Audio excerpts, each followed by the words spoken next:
दोस्तों आदाब, मैं वाजिद अली मयूर टाइम न्यूज़ चैनल से आपका स्वागत करता हूं। दोस्तों मेरा आज का जो ये एपिसोड है, मैं एक फिल्म शराबी जिसमें एक गीत था कि नशा शराब में होता तो नाचती बोतल, मैं कदे झूमते पैमानों में होती हलचल, नशे में कौन नहीं है मुझे बताओ ज़रा, किसे है होश मेरे सामने तो लाओ ज़रा। मैं अपने इस एपिसोड का आगाज़ इस गीत से इसलिए कर रहा हूँ कि ये एक बहुत गहरी सच्चाई है।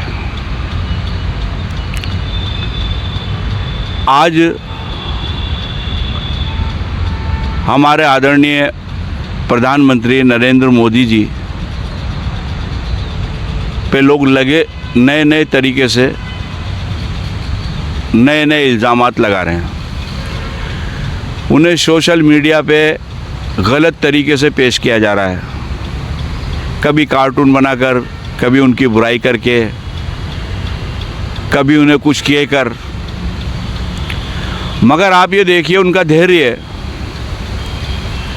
कि वो किसी को पलटकर जवाब नहीं देते, अपने कार्य में लीन हैं और वो कर रहे हैं जो देश हित में भी है। कुरान करीम की एक आयत है कि इन्नल्लाह मा स्वाबरीन, अल्लाह सब्र करने वालों के साथ है।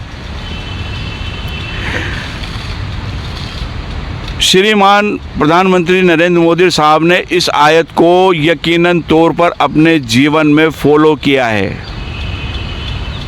लोग कितनी भी बुराई करें, कितना भी कुछ कहें, वो अपने धैर्य में है, किसी को जवाब नहीं दे रहे। सोशल मीडिया पे भी उनकी बुराई है, जिसकी मर्जी आते हैं जो कह रहा है, मगर किसी को पलट के जवाब नहीं दे रहे, अपने कार्य में लीन है। उन्होंने कुरान की इस आयत को फॉलो किया है। अब इसके साथ एक और है कि नसरुल मिनल्लाह व फतहुल करीब, जिसे अल्लाह पे भरोसा है उसकी कामयाबी उसके कदम चूमेगी। उन्हें इस आयत पे भी पूरा यकीन हो रहा है। जिस तरह से मैं उनको अपने स्तर पर देख रहा हूँ, आज कामयाब भी हैं और हर जगह जिस तरह चाहते हैं वो उस तरह कामयाबी हासिल कर लेते हैं। उनके काम पे जो है तंज भी कसे जा रहे हैं, उन्हें गलत तरीके से प्रेजेंट भी किया जा रहा है, जबकि गलत तरीके से प्रेजेंट भी नहीं है वो, कि गलत उनका कोई ऐसे काम भी नहीं नज़र आ रहे। हाँ, उन लोगों को ज़रूर परेशानी है जो आज से पहले उनके कार्यकाल से पहले अपने मन मर्जी तरीक़ों से काम कर रहे थे। मैं आपको एक छोटी सी मिसाल देता हूं कि मैं कोटा शहर के वक्फ कमेटी को देखता हूं, यहाँ के मदरसा बोर्ड को देखता हूं, यहाँ के मदरसे चल रहे हैं उनको देखता हूं। जब वहाँ देख रहा हूँ और जब मैं उनकी तहकीक कर रहा हूँ तो मुझे ऐसा लग रहा है कि कुएं में भांग नहीं घुल रही, बल्कि भांग में ही कुआं है पूरे का पूरा। वक्फ कमेटी में जितने भी आज तक सदर नॉमिनेट किए गए, सब साइकिल छाप जैसे थे। आज सबके पास बड़ी बड़ी प्रॉपर्टी हैं। कहाँ से आई? आप तो इस्लाम परस्त हो ना, आप तो मुसलमान के हितैषी हो ना, क्या हुआ? आज मदरसा बोर्ड में 72 मेट्रिक टन गेहूं और 62 मेट्रिक टन चावल की उपलब्धि की जा रही है। ये रिपोर्ट मैंने खुद रसद अधिकारी से ली है। मदरसा बोर्ड में बिल्कुल अनियमितताएं, वक्फ कमेटी में अनियमितताएं। इनका फ़र्ज़ उत्तरदायित्व क्या बनता है कि मुस्लिम समुदाय को अपने स्तर से गरीबी से उठा के ऊपर लाना। पर क्या है, ये जो लोग हैं जो अपने आप को मोतबर, मोअज़्ज़िज़, इस्लामी लिबास में जो नज़र आ रहे हैं, क्या अपने फ़र्ज़ों की तकमील कर रहे हैं? नहीं। अभी मैंने एक एडवोकेट के इंटरव्यू उसने दिया और उसने कुछ क्वेश्चन करा और मैंने उन क्वेश्चनों को जब काजी साहब को प्रेजेंट करा तो वो मुझे 2 महीने तक जवाब भी नहीं दे पाए, बल्कि उन्होंने मुझे प्रेशराइज करने के लिए 2 कॉल करवा दिए कि मैं उन्हें बात ना करूं, परेशान ना करूं, वरना अच्छा नहीं है। आप ये देखिए कि अगर आप सही हैं, आपके पास में जो सारी रकम आ रही है ये बैतुल माल के लिए है, गरीबों के लिए, यतीमों के लिए है, तो मैं आपको ये नहीं कह रहा कि आप गलत हैं। मैं सिर्फ वो क्वेश्चन कर रहा हूँ जो सामने वाले ने मेरे साथ पुटअप करे। इसमें मुझे दूसरों के कॉल कराने की कहाँ ज़रूरत है? क्यों करवा रहे साहब? मैंने अभी मदरसा बोर्ड का जब तहकीकात करी तो वहाँ पता चला है कि वहाँ बिल्कुल साफ़ है मामला, वहाँ से भी कॉल आ गए मेरे पास। ये गलत है। मैंने कहा गलत कैसे है साहब, आप मुझे बताओ। गवर्नमेंट पूरा पैसा दे रही है ना, भाजपा की सरकार है ना, सेंट्रल से सारी इन्फॉर्मेशन है ना, आप दूसरे पे तंज कर रहे हैं। अगर वहाँ पर वक्फ बिल पेश किया गया है और ये अभी सुप्रीम कोर्ट में है, फैसला आना बाकी है, फैसला जो भी आएगा सुप्रीम कोर्ट अच्छा देगा, जैसा भी देगा। मगर साहब आप ये बताओ कि अभी तक आपके पास सारी ज़मीनें मौजूद थी ना, आपने उनके रजिस्ट्रेशन क्यों नहीं करवाए हैं? आपने गरीबी को के लिए, यतीमों के लिए, मुफलिसों के लिए क्या किया? आप ठीक है, मैं आपको मानता हूँ कि आप साहब बहुत नबी करीम सल्लल्लाहु अलैहि वसल्लम की पैरवी करने वाले हैं, मानते हैं, होंगे। आप उनका किरदार देखिए कि उनके पास एक गरीब शख्स आया और उनसे कहा कि हुजूर मैं बहुत परेशान हूँ कर्ज़े से, मेरे घर में कुछ नहीं है, मेरी थोड़ी सी मदद कर दीजिए। तो आपने कहा कि आप ऐसा करें कि हज़रत उस्मान गनी रज़ी अल्लाह ताला अन्हु से के पास चले जाएं, उनको वहाँ भेज दिया। जब वो शख्स हज़रत उस्मान गनी के पास गए और दरवाज़ा लगा हुआ था, दरवाज़े पर खड़े हो गए तो अंदर से आवाज़ आ रही थी कि हज़रत उस्मान गनी जो है अपने बेटे से ये कह रहे हैं कि बेटा जब दूध के अंदर तूने शहद डाल दिया था तो शक्कर डालने की क्या ज़रूरत थी, बेफजूल की खर्ची क्यों? जब उसने ये बात सुनी तो उसने कहा, मन में सोचा कि मैं इनसे मदद मांगने आया हूँ, ये सिर्फ शीरी और शक्कर की बिना पे अपने बेटे को डांट रहे हैं, ये मेरी मदद क्या करेंगे? फिर भी सोचा कि चलो मिलके तो चलते हैं, बात तो करते हैं। दरवाज़ा बजाया, वो अंदर गए, उन्हें बिठाया, उनसे बात करी, बेटे से कहा कि भाई इनके लिए खाना वगैरह, नाश्ता वगैरह का थोड़ा सा इंतज़ाम करो। वो लाए हुआ, जाने लगे वो। तो उन्होंने बेटे से कहा कि ये जो मटके में अशरफिया को रखी हैं, ये मटका इनको दे दो। एक शहद का मटका था कि ये इनको दे दो, और बाहर ऊँटनी कड़ी है उस पर लाद दो। और उससे कहा कि आप ये ऊँटनी ले जाओ और अपने पास ही रखना, ये आपको दे दी, आप इससे अपने घर के हालातों की तंगदस्ती को दूर करना। वो शख्स ये देख के बहुत हैरान हुआ। उन्होंने पूछा कि हुजूर जब मैं आया था, मैं आपसे बात पूछ रहा हूँ कि जब मैं आया था तो मैंने इस तरह से दूध के मामले में आपको आपके बेटे से बात करते हुए सुना, तो मैंने सोचा था कि जो इस दूध के मामले पे, शहद और शीरी के मामले पे बात कर रहे हैं, वो मेरी क्या मदद करेंगे। लेकिन बाद में जो है अब मुझे एहसास हो रहा है कि ये है। तो हज़रत उस्मान गनी रज़ी अल्लाह ताला अन्हु ने जवाब दिया कि ये जो अल्लाह ने मुझे दौलत दी है ये मेरे लिए नहीं है, ये आप जैसे मुफलिसों के लिए। उससे जात पात भेदभाव नहीं पूछा कि किस जात से आए हो, क्या है तुम्हारे पास, क्या है कि नहीं है, ये तुम्हारे लिए है। वरना मैं अल्लाह को जिसने मुझे दी है वो उसको मैं हिसाब क्या दूंगा। और आज हमारे मोअज़्ज़िज़ मोतबर जो करोड़ों की संपत्तियों के मालिक हैं, उन्होंने कभी किसी मासूम यतीम बच्चे के सर पे हाथ रख के पूछा है? किसी बेवा से, किसी यतीम से, किसी गरीब से घर पे जाके उन्होंने बैठ के पूछा है? कभी उनकी मदद करने की कोशिश की है? हमारे मोअज़्ज़िज़ उन लोगों से मिल रहे हैं जो कि अच्छे पैसे वाले हैं, अच्छे धनी हैं, जिनके पास अच्छी संपत्ति है। क्या हमारे मोअज़्ज़िज़ जो बड़े बड़े जो स्टेज पे आके हमें बहुत बड़े बड़े भाषण दे रहे हैं, हमें बहुत तनकीद कर रहे हैं और कहते हैं साहब इस्लाम यूँ है और ऐसा रहना चाहिए और वैसा रहना चाहिए। मैंने मस्जिदों के अंदर देखा है कि अगर किसी मज़दूर के कपड़े गंदे होते हैं तो सब में खड़ा रहने वाला जो सोचता है कि यार ये मेरे पास चढ़ जाए तो अच्छा है।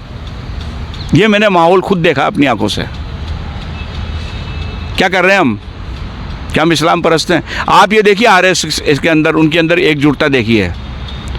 अगर उनके किसी फ़र्द के साथ कोई तकलीफ़ हो जाती है तो सारे एकजुट खड़े होकर उसकी मदद करते हैं, उसको संपन्न बनाने की कोशिश करते हैं। आप करते हो क्या? वो लोग हर समाज में देखिए, आप हर हिंदू समाज में देखिए, सब ने अपने अपने उसके लिए अपने अपने हॉस्टल बना रखे हैं, अपनी अपनी यूनिवर्सिटी कायम कर रखी हैं, अपने छात्रावास बना रखे हैं। हम क्या डिमांड कर रहे हैं? कब्रिस्तान की 4 दीवारी करा दी जाए, दरगाह पे मार्बल चिपका दिया जाए, ये कर दिया जाए। क्या होगा साहब इससे? बताओ, शरीयत में कहीं है क्या? ये है क्या? नहीं है ना। हम उसकी बात कर रहे हैं। हम कव्वालियाँ करवाएंगे साहब, कव्वालियों में पैसा इन्वेस्टमेंट करेंगे और साहब इसको इस्लाम समझ रहे हैं। गरीब की मदद करना इस्लाम नहीं समझ रहे। क्या आप हज़रत उस्मान गनी रज़ियल्लाहु ताला अन्हु के पैरोकार हैं? आप इल्ज़ाम दे रहे हैं प्रधानमंत्री, आदरणीय प्रधानमंत्री नरेंद्र मोदी साहब को कि वो हमारे अहित में। तुम्हारे हित में कहाँ यार? तुम्हें क्या नौकरी नहीं दे रहे? क्या तुम्हारे साथ गलत व्यवहार कर रही है भाजपा? क्या कर रही है? हाँ, गलत व्यवहार उसके साथ हो रहा है जिन्होंने बदतमीजियाँ करी हैं, हो रहा है उनके साथ,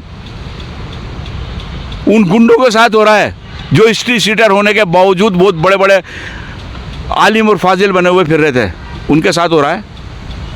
होना चाहिए।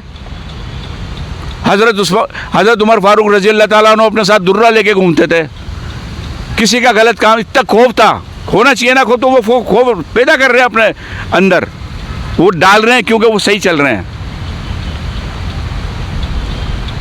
आप मदरसों में देखिए, आप उर्दू में देखिए। एक एडवोकेट ने मुझसे इंटरव्यू में क्वेश्चन करे, वो क्वेश्चन मैंने ज़ुबैर अहमद साहब को बताया कि साहब ये आपके लिए कहा गया है, मैं इसको सच्चा नहीं मानता, आप इसके लिए कुछ मुताल्लिक कहिए।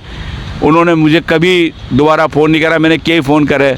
जब मैंने एक दिन कहा कि साहब मैं जो है उनके व्हाट्सएप पे डाला, मैंने कहा साहब मैं अपने कैमरे वालों को लेके आपके पास आता हूँ, आप मुझे हाँ ना में जवाब दे दिए। तो उसी दिन मेरे पास 2 शहर के अमीरों का फ़ोन आया जिनको मैं जानता नहीं था, जिनसे मेरी पहचान नहीं थी बिल्कुल भी। उनका फ़ोन आया, क्या आप वाजिद भाई बोल रहे हैं? मैंने कहा जी कि मैं फ़लाना बोल रहा हूँ सर्वोदय कॉलेज से, मिर्ज़ा। आप उन्हें परेशान क्यों कर रहे हैं? अच्छा नहीं होगा। दूसरा फ़ोन अपना इसका आ रहा है कोहिनूर पब्लिक सिटी वालों का। जस्ट उसके बाद, अरे उनके पास मेरे नंबर कहाँ से आया यार? मैंने तो यही तो पूछ रहा हूँ ना कि साहब इस आदमी ने जो कुछ कहा है वो सत्य है या असत्य है? बता दो आप मुझे। आपने इतना पैसा इनको दिया है, ये बता दो मुझे।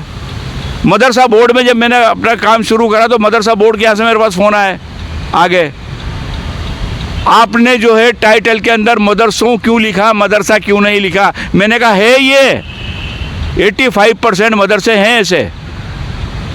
मैंने रसद विभाग से जब उसकी ली के मिड डे मील जो है ये आपके यहाँ से कितना वितरित हो रहा है, तो उन्होंने मुझे डीओ का लेटर दिया और कहा कि 7.1 मिलियन मेट्रिक टन गेहूँ और 62.3 मेट्रिक टन चावल ये दिया जाता है। इसके अलावा उनको बनाने का पैसा दिया जाता है। और वहाँ के जो वो मुफ्ती साहब हैं शमीम अशरफ साहब, उन्होंने एक सच्चाई बताई, एक ऑडियो दिया। अरे यार क्या कर रहे हो तुम? अपने समुदाय को क्यों नहीं उठा रहे? तुम्हें कितनी सी रोटी चाहिए ये तो बताओ, कितनी सी रोटी चाहिए जीने के लिए? आप अपने आप को मुअज़्ज़िज़ बता रहे हो ना। कभी किसी गरीब के घर पे जाके खाना खाया आपने? कभी किसी की दावत कबूल करी है? आप उन लोगों में जाओगे जो पैसे वाले हैं, आप उन लोगों में जाओगे जो तुम्हें बहुत अच्छी तरीके से तुम्हें कुछ कर सकते हो। दोस्तों, आप नहीं जानते जिन्हें आप मोजिज़ अपना पैरोकार समझ रहे हो, वो आपके साथ नहीं हैं, वो अपनी ख्वाहिशों में लिपटे हैं, वो अपने घरों में लिपटे हैं। आपके सामने अपना लिबास बदल कर आ रहे हैं। आज ईदगाह किशोरपुरा इतना बढ़िया कैंपस और इतना बड़ा कैंपस है, और बचपन से देख रहे हैं कि उसके अंदर जो ईदगाह की मरम्मत का चंदा, ईदगाह की मरम्मत का चंदा, ईदगाह की मरम्मत का चंदा इकट्ठा होता है। अभी उसकी बाहरी दीवारों पे पत्थर लगाए गए हैं और गेट वेट बनाए गए हैं। गेट भी पहले बनाए हुए थे, पत्थर वत्थर अभी लगवाए, और माननीय शांति धारीवाल साहब ने अंदर का जो है काम करवाया। आपने ये सोचा है कि इस पे इसकी छत डलवा के अच्छी यूनिवर्सिटी कायम हो सकती है, हमारे यतीम बच्चे अच्छी एजुकेशन। आपने कभी गवर्नमेंट से यूनिवर्सिटी की डिमांड करी है? आपने हॉस्टलों की डिमांड करी है? देखिए, आप हिंदू समुदाय में सब समाजों को सबको मिला है। आप क्या डिमांड कर रहे हैं? कब्रिस्तान की बाउंड्री वाल करवा देना साहब, मज़ार पे मार्बल लगा देना साहब। भैया क्या होगा इससे? शरीयत में अलाउ है क्या ये? बताओ ना, आप है क्या कर रहे हो आप? अरे आप उन मासूम बच्चों को उठाओ ना जो ये पढ़ने नहीं पा रहे, उन गरीब यतीमों औरतों की मदद करो, उन बेवाओं की मदद करो ना, जो आज समाज में रोती फिर रही हैं इधर उधर। एक अगर औरत जो है 5,000 रुपये का किसी कंपनी से लोन ले लेती है, तो वो 50,000 चुकाने के बाद भी अपना कर्जा नहीं चुका पाती। क्या आप उसकी मदद नहीं कर सकते? ये पैसा आपका नहीं है, ये पैसा गरीबों और यतीमों के लिए है। मैं जानता हूँ मेरा ये वीडियो आपको बुरा लगेगा, मैं जानता हूँ आप मुझे ये भी समझ सकते हो कि मैं भाजपा से ये जो है प्रधानमंत्री नरेंद्र मोदी जी का चाटुकार हूँ, मगर मुझे इसकी परवाह नहीं है। मैं सत्यता प्रकट कर रहा हूँ। प्रधानमंत्री नरेंद्र मोदी कुरान को फॉलो करा है, उन्होंने 2 आयतों पे ही करा है, मगर करा है, आप 2 आयतें भी नहीं मान रहे। कुरान की पूरा कुरान तो क्या मानोगे? दोस्तों, सिर्फ जो है होटलों पे बैठ के या फुटपाथों पे बैठ के बातें कर लेना, ये हमारे माशरे के लिए सही नहीं है। हमें इन लोगों को देखें, इनका कैरेक्टर देखें कि क्या कर रहे हैं, कहाँ हो रहा है, वरना ये ऊपर जाते रहेंगे और हमारा समुदाय, मुस्लिम समुदाय नीचे आता रहेगा, खाक में मिल जाएगा एक दिन, और हम इल्ज़ाम देते रह जाएंगे, उनने ये करा और उनने करा। तुम्हारे पास सब कुछ इतना है कि तुम चाहो तो कोटा के अंदर एक भी आदमी मुफलिस गरीब नहीं बच सकता। ये किसी को भी कहीं पे किसी के पास मांगने की ज़रूरत नहीं है। इतना बड़ा तुम्हें शरीयत परवरदिगार ने कानून संविधान ला के दिया है, कुरान, मगर आप अमल पे नहीं हो।